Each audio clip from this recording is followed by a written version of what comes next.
अस्सलाम वालेकुम। This is Saeeda दुआ ज़हरा और आज का हमारा टॉपिक है या एक्सरसाइज 7.4 का क्वेश्चन नंबर 2। क्वेश्चन में कहा जा रहा है कि रिमाइंडर फाइंड करें अगर 8 की पावर 205 48 से डिवाइड होती है। तो क्या हम इसको डिवाइडेड की जगह 8 की पावर 205 डिवाइडेड बाय 48 लिख सकते हैं इस तरह से? ठीक है। अच्छा, इन क्वेश्चंस में सबसे पहले हमारी कोशिश होती है कि इसको सिंप्लीफाई किया जाए, कि जब तक क्वेश्चन सिंप्लीफाई हो सकता हो उसको सिंप्लीफाई करना चाहिए। जैसे कि अभी आप देखें कि 6 8 सा 48 होता है, यहाँ पे भी 8 है, यहाँ पे भी 8 बनाया जा सकता है। जैसे कि इसको मैं लिख सकती हूँ 8 मल्टीप्लाई बाय 6, मल्टीप्लाई की जगह मैंने डॉट यूज किया, इज इक्वल टू 48।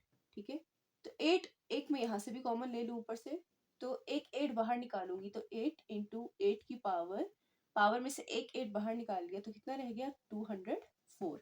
ठीक है, तो अब आपके पास ये एक 8 और ये 8 कैंसिल हो गया, क्या बच गया आपके पास 8 की पावर 204 डिवाइडेड बाय 6।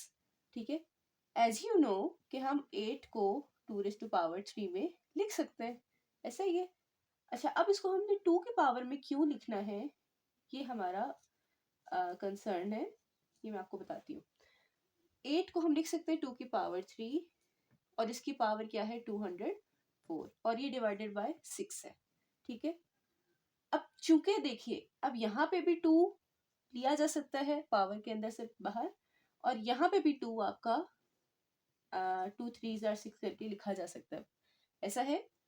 तो 6 को क्योंकि मैं 2 3 जार 6 करके लिख सकती हूँ, तो ये क्या बन जाएगी टोटल 2 की पावर 3 को 204 से मल्टीप्लाई कर दीजिए, 3 4 जार 12 और 3 2 जार 6, 612 बनती है। ठीक है, तो 2 की पावर 612 डिवाइड बाय 6 को ऐसे लिखा जा सकता है, एक 2 बाहर निकाल लूँ तो 612 की जगह 611 रह जाएगा और एक 2 बाहर। समझ आ रही है आपको, एक पावर बाहर तो बाकी में से एक कम हो जाएगी।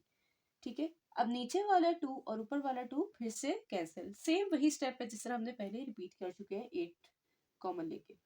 अब आपके पास सिंप्लीफाइड फॉर्म क्या आ गई 2 की पावर 611 डिवाइडेड बाय 3। ठीक है, इस सिंप्लीफाइड फॉर्म का रिमाइंडर वही होगा जो इसका रिमाइंडर होगा। ठीक है, क्वेश्चन में का जो रिमाइंडर होगा वो इसका रिमाइंडर, सेम बात है। तो हमारे पास हमने इसी को जस्ट सिंप्लीफाई करके लिखा है ताकि हमारे लिए क्वेश्चन करने में आसानी हो।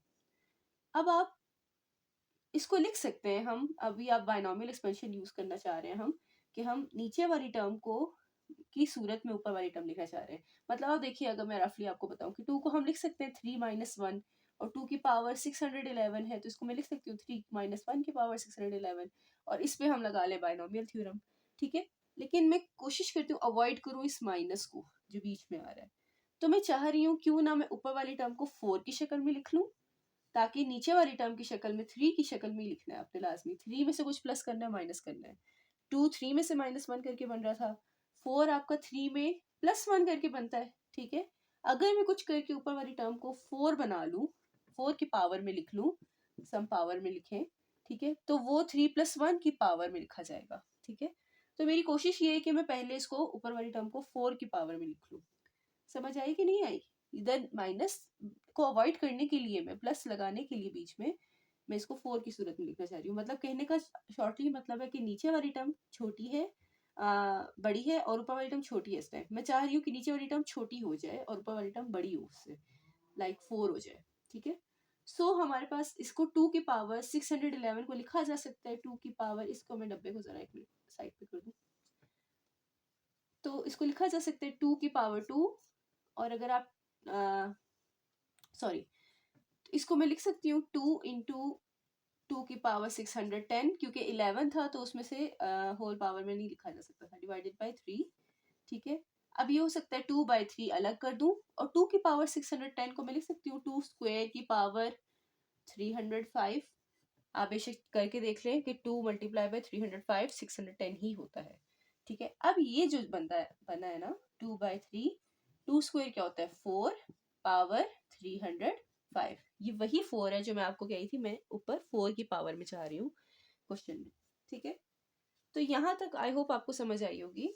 ठीक है, अब आप इसको देखिएगा, मैं आप ये बाहर है आपका 2/3, डिवाइड में आपका 3 है, तो अंदर वाली टर्म को आप लिख सकते हैं 3 प्लस 1 पावर 305। ठीक है, यहाँ तक आपका आई होप कोई क्वेश्चन नहीं होगा। इसके ऊपर ना हमने लगाना है बाइनोमियल थ्योरम। ठीक है, सो नेक्स्ट मूव ऑन करते हैं कि हमारे पास है 2/3 और किसके ऊपर हम लगा रहे हैं 3 प्लस 1 की पावर 305। अब आपको बाइनोमियल थ्योरम में याद कराती जाऊँ तो a प्लस बी की पावर n होता था, तो वो NC0 फर्स्ट टर्म की हाईएस्ट पावर, सेकेंड टर्म की लोएस्ट पावर, फिर पावर कम होती रहती थी फर्स्ट टर्म की और सेकेंड की बढ़ती रहती थी, यहाँ तक के लास्ट में NCN फर्स्ट टर्म की पावर 0 हो जाती थी और सेकेंड टर्म की हाईएस्ट हो जाती थी। ये हमारे पास बाइनोमियल एक्सपेंशन होता था। ठीक है, तो उसको यूज करते हुए हमारे पास a यहाँ पे क्या है 3 और b हमारे पास 1 है। ये मैं आप लोगों को करवा भी चुकी हूँ पहले, तो आप लोगों को मेरे ख्याल से आता होगा। आपके पास पावर क्या है 305, तो ये n 305 C0 बाइनोमियल एक्सपेंशन कर रहे हैं हम 3 प्लस 1 की पावर 305 पे। ठीक है, तो NC0 फर्स्ट टर्म की हाईएस्ट पावर, सेकेंड टर्म की 0 प्लस NC1 फर्स्ट टर्म की पावर में से एक कम 304 रह जाएगा और सेकेंड टर्म की पावर 1 एंड सो ऑन 305 तब तक आपके होते हैं जब तक ऊपर नीचे वाली टर्म सेम ना हो जाए। फर्स्ट टर्म की पावर 0 और सेकेंड टर्म की पावर हाईएस्ट 305। आई होप यहाँ तक कोई क्वेश्चन नहीं होगा आपका। ठीक है, और आप का अगर कोई भी सवाल हो तो आप कमेंट में पूछ सकते हैं मुझसे और मैं आपको नोट्स भी शेयर कर दूंगी। 2/3।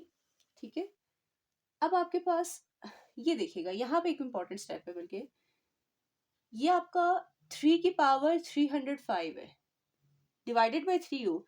आपको एक चीज डिविजिबिलिटी में मैंने बताया था कि अगर आपका कोई भी नंबर नीचे वाले नंबर ऊपर वाले नंबर की सेम हो, मतलब ऊपर वाले की कोई भी पावर लिखी हो ना, जैसे अभी हमारे पास 305 है डिवाइड बाई 3 है, तो क्या ये पूरा पूरा उसको डिवाइड नहीं कर रहा होगा? बस आप इतना याद रखिए, डिविजिबिलिटी के लिए जरूरी है कि ऊपर वाली टर्म उस नंबर के मल्टीपल में लिखी हो। ठीक है, क्या कहा मैंने? न्यूमरेटर की टर्म नीचे वाले टर्म के मल्टीपल में लिखी हो। ठीक है, मतलब हमारे पास फॉर एग्जाम्पल 12 था, तो 12 क्या 3 से डिविजिबल है या नहीं? तो हम कैसे चेक कर सकते हैं कि 12 क्या 3 के टेबल में आता है या नहीं, या यूं कह सकते हैं कि 3 के मल्टीपल में लिखा जा सकता है या नहीं? तो क्या मैं 12 को लिख सकती हूँ 4 मल्टीप्लाई बाई 3, 3 का मल्टीपल है डिवाइड बाई 3। और अगर आप चेक करें तो 12 डिविजिबिलिटी का मतलब होता है ऐसा नंबर जिसमें रिमाइंडर आपका 0 आ जाए। तो 3 4s are 12, देखिए रिमाइंडर आपका क्या आ रहा है 0 आ रहा है। ठीक है, मतलब 12 3 से डिविजिबल है। ओके, इसी तरह से देखिएगा, क्या ये 3 का मल्टीपल नहीं है? बिल्कुल है, 305 टाइम मल्टीप्लाई हो रहा है एक दूसरे से, तो ये इससे डिविजिबल है। अगर आप देखें ये 303 की पावर 304 भी 3 से डिविजिबल होगी, और ये पावर कब तक रहेगी?